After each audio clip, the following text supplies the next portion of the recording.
Vamos tratar então de geotecnia com relação à análise tátil-visual do solo. Por que é interessante verificar o solo somente por uma análise tátil-visual do solo? Porque há algumas propriedades, características do tipo de solo que são inerentes, que são até empiricamente obtidas por observação. Ou seja, ao invés de você chegar num local e ter que planejar uma obra, algo assim, sem ter nenhum tipo de conhecimento prévio, antes mesmo de qualquer tipo de avaliação e levantamento geotécnico, por exemplo, se pode inferir a esse solo do local algumas características, sendo essas características inferidas somente por uma análise tátil-visual do solo, ou seja, pelo tocar, pela sensação, pela parte tátil e também por observação do solo, das características desse material, é possível, então, inferir, verificar algumas possíveis características do solo, que serão balizadoras para alguns processos construtivos, por exemplo, tanto construtivo quanto também de segurança no manuseio e na operação do solo. Mas por que isso ocorre e como que isso ocorre? Primeiro, a gente precisa entender que existem basicamente 3 tipos de partícula de solo. E esses 3 tipos de partículas, eles são muito distintos entre eles. Ou seja, quando vamos pensar em solo, a gente tem uma classificação do solo entre areia, silt e argila. Mas como que se dá essa característica dessas partículas e classificação? Primeiro, a gente tem comportamentos distintos entre um solo arenoso, um solo siltoso ou um solo argiloso. E nós também, obviamente, temos a mistura desses solos. Então nós temos, por exemplo, um solo areno-siltoso, quer dizer que ele é predominantemente areia, mas também existe um pouco de silt presente nesse solo. Mas, verificando essa tabela, essa pirâmide aqui de classificação do solo, a gente verifica as porcentagens de material para classificação. Obviamente que um solo 100% areia é classificado como arenoso, como um solo 100% argila é classificado como argiloso, e da mesma forma também siltoso, quando tem, então, acima aí de 50% ou 100% se é puramente siltoso. Mas para compreender essa interação das partículas do solo, a gente, antes de tudo, precisa entender que areia, silt e argila têm comportamentos e tamanhos completamente distintos. Ou seja, nós falamos de uma escala, mostrado aqui à direita inferior, de tamanhos de grãos. Sendo que, obviamente, nós temos um colóide que fica em suspensão, né? E nós temos logo acima argila, silt, areia, cascalho, pedregulho e assim por diante. Mas como que isso vai interferir tanto no nosso solo? Imaginamos nós que o tamanho da argila, do silt e da areia são muito distintos, são muito diferentes, como é mostrado nessa escala aqui, próximo aqui à direita superior da tela. Ou seja, a areia, nós temos uma partícula que varia de 2 milímetros a 0,05 milímetros. O silt, ele vai de 0,05 a 0,002. Então, imagine que a gente está trabalhando numa escala aqui praticamente de log, né? Logarítmica. Ou seja, para ter uma avaliação comparativa palpável entre esses 3 tipos de grãos, seria como considerar aqueles barris grandes que o pessoal utiliza como mesa também, como mesa, aqueles barris grandes, né? Aquilo seria uma partícula de areia. Proporcionalmente, uma lata de tinta seria um silt, uma partícula de silt. E uma moeda de 10 centavos, 50 centavos, seria uma partícula de argila. Então imagine, aqueles barril, aqueles tonéis grandes, é uma partícula de areia. Quando nós colocamos no lado uma lata de tinta, nós temos uma partícula de silt. E quando nós colocamos uma outra moeda no lado, nós temos argila. Então essa é a proporção entre esses 3 tipos aí de granulometria do solo. E o que isso vai inferir em termos práticos para as construções ou para um planejamento inicial? Por exemplo, sabemos que a areia ela é quartzo. Obviamente que o vidro é também feito de areia, que é quartzo. Então, esse quartzo é uma forma de sílica, ou seja, SiO2, dióxido de silício. O que é importante saber da areia? É uma partícula muitíssimo resistente. Então, quando temos solo arenoso, nós esperamos desse solo ou dessa camada de solo uma grande resistência à compressão, por exemplo. Consequentemente, ou melhor, ainda nessa linha, nós sabemos que o solo, pela partícula de quartzo ser bastante rígida, ter uma geometria adequada, o dióxido de silício, um intertravamento molecular, digamos assim, uma estrutura molecular, isso infere ao quartzo uma resistência muito elevada, porque é muito difícil de fazer a quebra dessas partículas. Então, na areia, nós temos uma resistência da camada muito elevada, via de regra. Porém, nós temos uma baixa coesão, ou seja, os grãos, por serem maiores, eles não têm uma coesão quando nós tratamos, por exemplo, num solo úmido de areia. Então, aquela tensão superficial da água, ela não vale de uma forma efetiva quando tratamos de areia, porque a interação entre os grãos se dá muito maior que aquela molécula de água. Então, eu não tenho a coesão desse material. Então, por consequência, nós temos um material suscetível à erosão. Então, apesar de eu ter uma resistência à compressão quando confinada essa areia muito elevada, eu tenho, quando tem alguma incidência de água ou uma drenagem, por exemplo, uma susceptibilidade à erosão dessa minha camada. Então, por isso que quando a gente trata de areia, por exemplo, como camada a ser compactada, nós não vamos compactar ela ao cisalhamento. Por exemplo, com rolo pé de carneiro. O que a gente precisa fazer é ter uma vibração nesse material para que eu consiga fazer, então, a acomodação das partículas.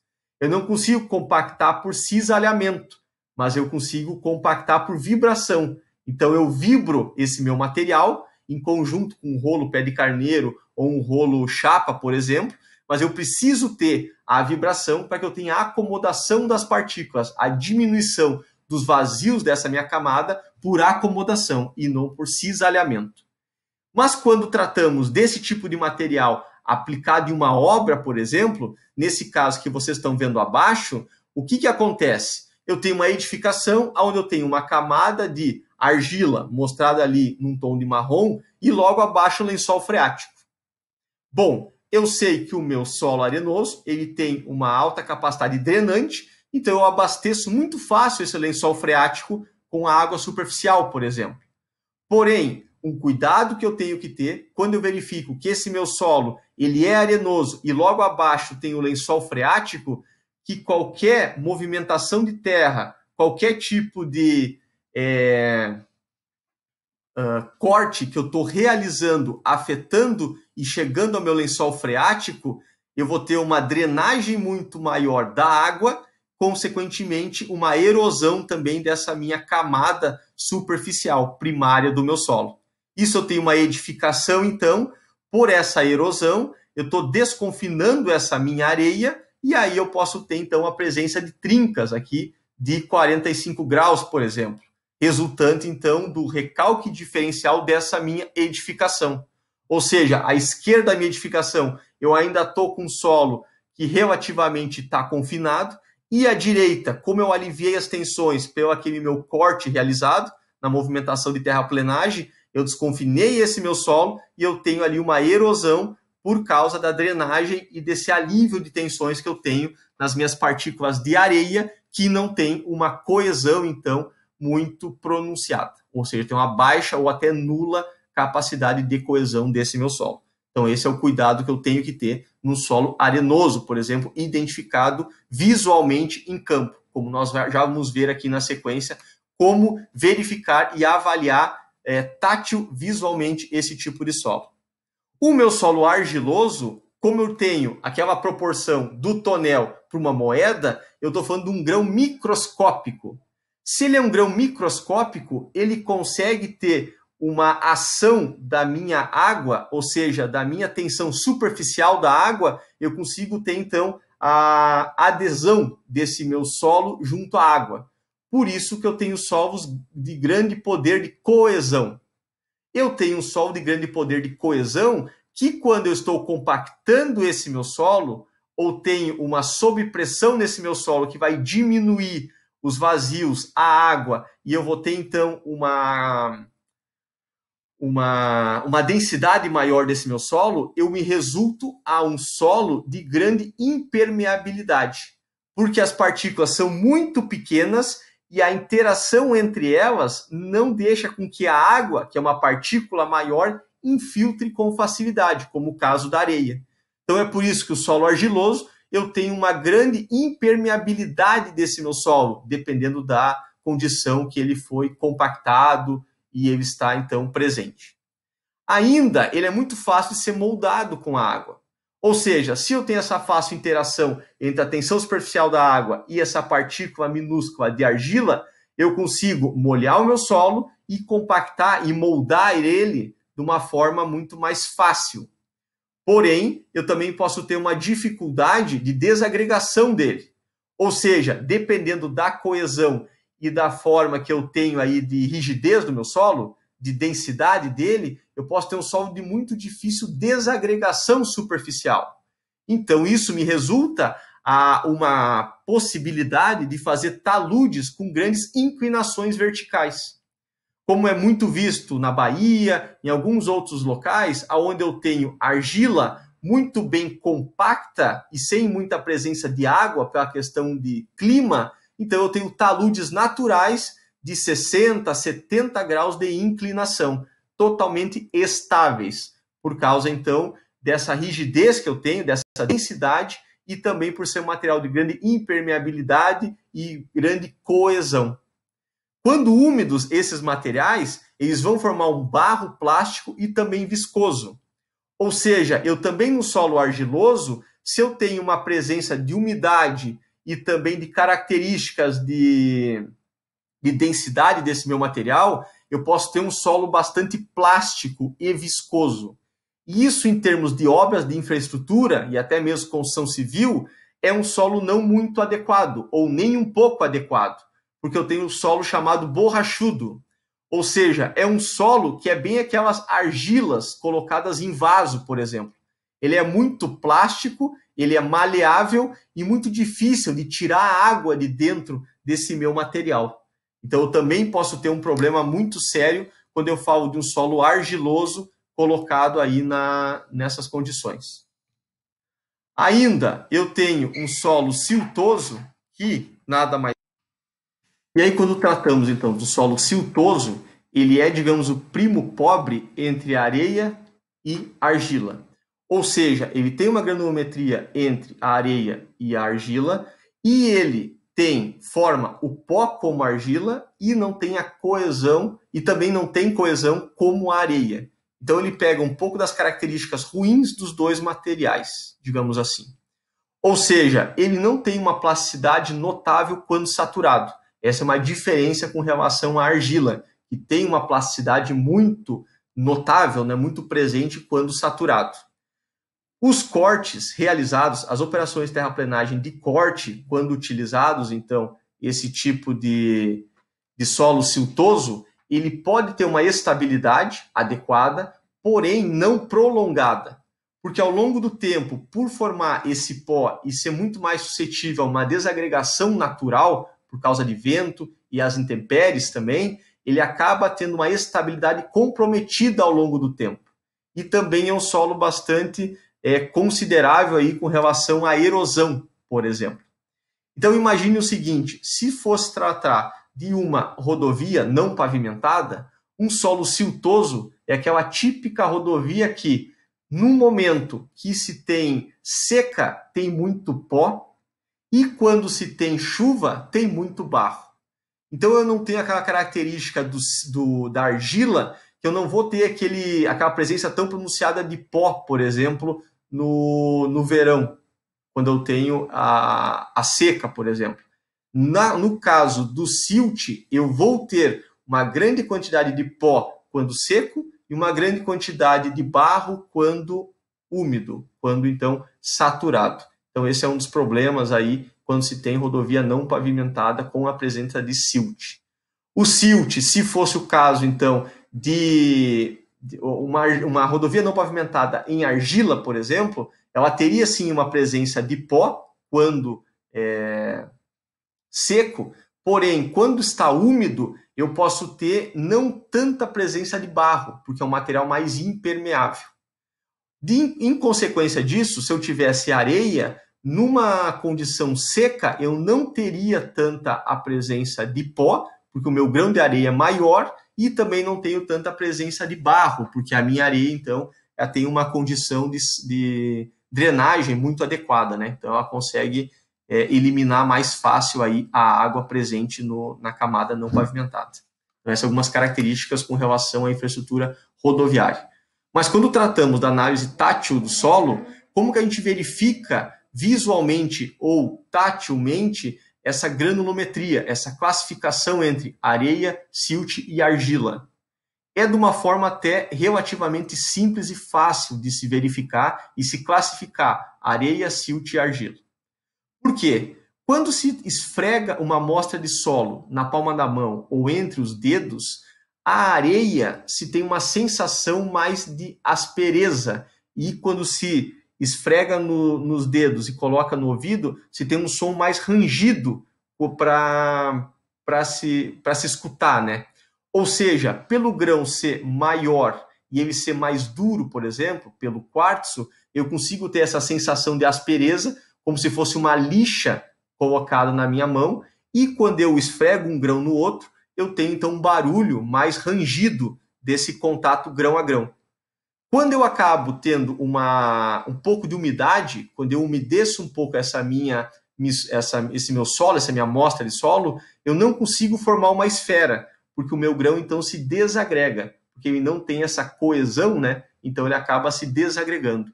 E dessa forma a gente verifica então que é um solo aí com características arenosas. O silt, por sua vez, quando eu faço o mesmo procedimento, eu vou verificar na palma da mão uma sensação de maciez, sedosidade. Ou seja, como se fosse um tom aveludado, assim, por exemplo. Quando eu vou colocar um pouco de umidade, eu vou ver que o solo é pouco pegajoso e também ele tem uma resistência à deformação. Então, quer dizer, eu consigo formar uma esfera e eu vejo que ela é um pouco resistente à deformação. Eu não consigo deformar facilmente essa minha esfera. Então, essa é uma característica de silt. Eu tenho esse ar, essa sensação de maciez e sedosidade. Eu consigo fazer uma esfera, ele não é pegajoso, ou seja, eu não fico com o meu dedo assim, todo ele com o material, né, impregnado, e ele é resistente à deformação. Eu consigo fazer uma esfera, mas não consigo fazer um fio dele. Eu não consigo, então, moldar um fio desse material. Quando se trata da argila, aí é uma característica bem mais diferente. Por quê? Eu tenho uma maleabilidade, eu consigo moldar muito mais fácil ela. Ela tem uma coesão mais presente, o mesmo ar de sedosidade e ela também tem, porém, eu verifico nela essa parte aqui muito mais desenvolvida da plasticidade dela. Eu consigo, então, fazer uma esfera, consigo fazer um fio e até mesmo fazer pequenas lâminas, né? Como mostrado na figura direita aqui, amassando, então, o material, eu ainda consigo mostrar umas lâminas desse próprio material. Então, quer dizer que isso é um material aí argiloso. Aqui na tabela, então, mostrada, algumas relações entre propriedades, comportamentos do solo, basicamente pela classificação areia, silt e argila. Ou seja, de forma rápida, a capacidade de retenção de água na areia é baixa. Por quê? É um material drenante. Na argila é alta. Então, quer dizer, se eu tenho água presente nessa camada, ou terei água presente, na minha areia eu vou ter uma camada drenante. Na minha argila eu posso ter uma retenção de água, o que vai me inferir para o solo, que eu vou ter um solo com uma poropressão maior. Isso pode ser bom em alguns momentos, ou pode ser prejudicial, se por acaso eu precisar fazer uma compactação desse meu solo e expulsar essa água. Então, eu vou precisar de muito mais tempo para fazer, então, um recalque, por exemplo, controlado desse meu material, esse adensamento do meu material.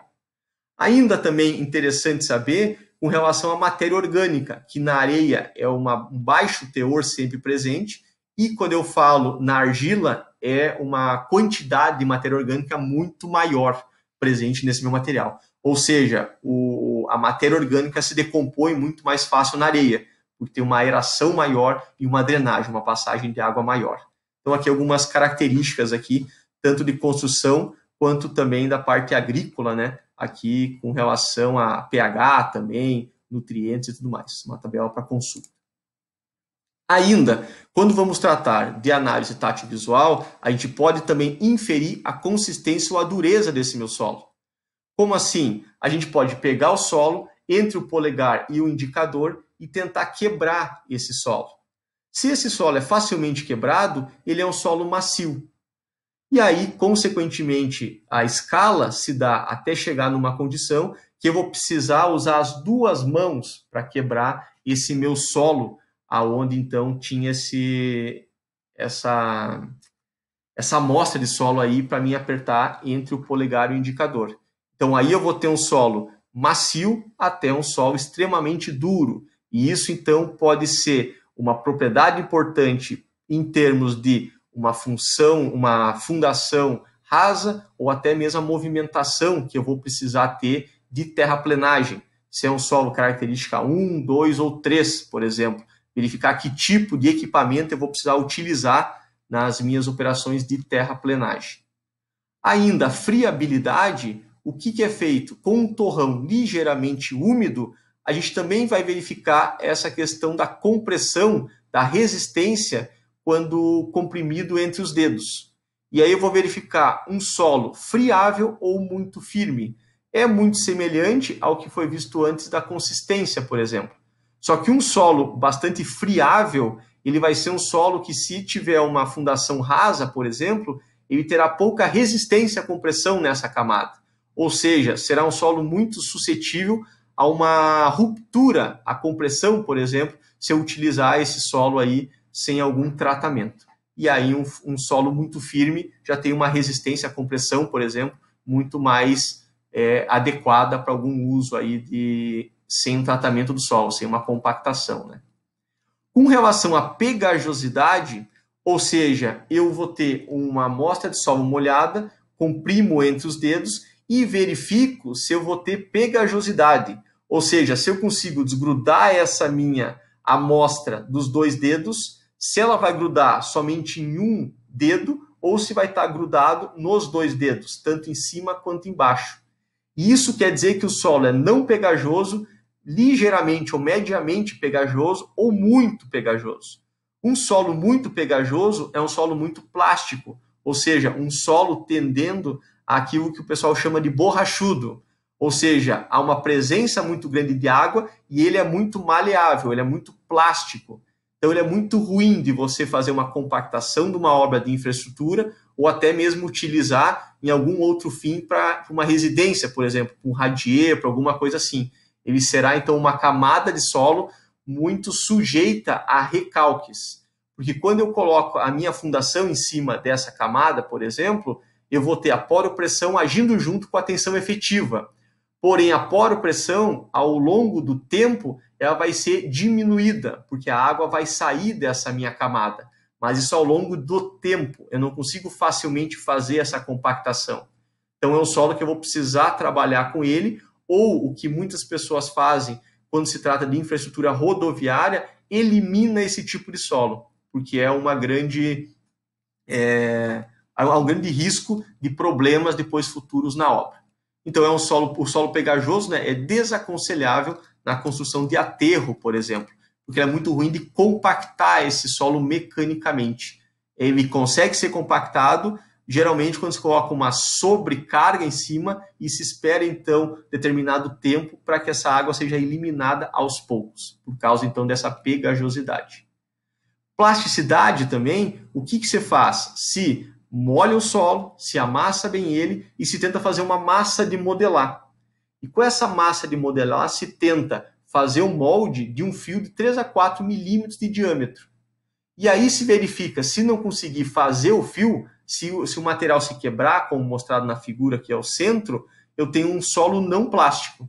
Então quer dizer que é um solo que eu não vou ter grandes deformações de plasticidade, de deformações plásticas, por exemplo.